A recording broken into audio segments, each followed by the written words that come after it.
Ôi, sige. Đấy. Ah. So bad they are.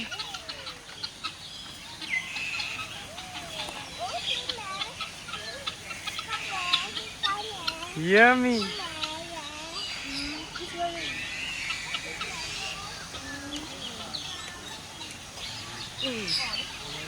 Any more animals here? I don't see any animals. Chú có tin là nó tự đến hả?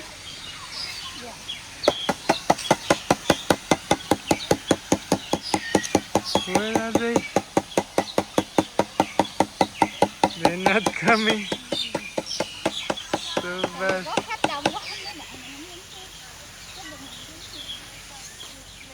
Ah. Trời, con nói con trùng nó rồi. Rồi, nhưng mà bả nó Oh yeah. con già nó mở mặt gì. Người ta cho trùng hả? Rồi, cho ăn trùng với nó mập lù, con thấy không? Người ta cho ăn trùng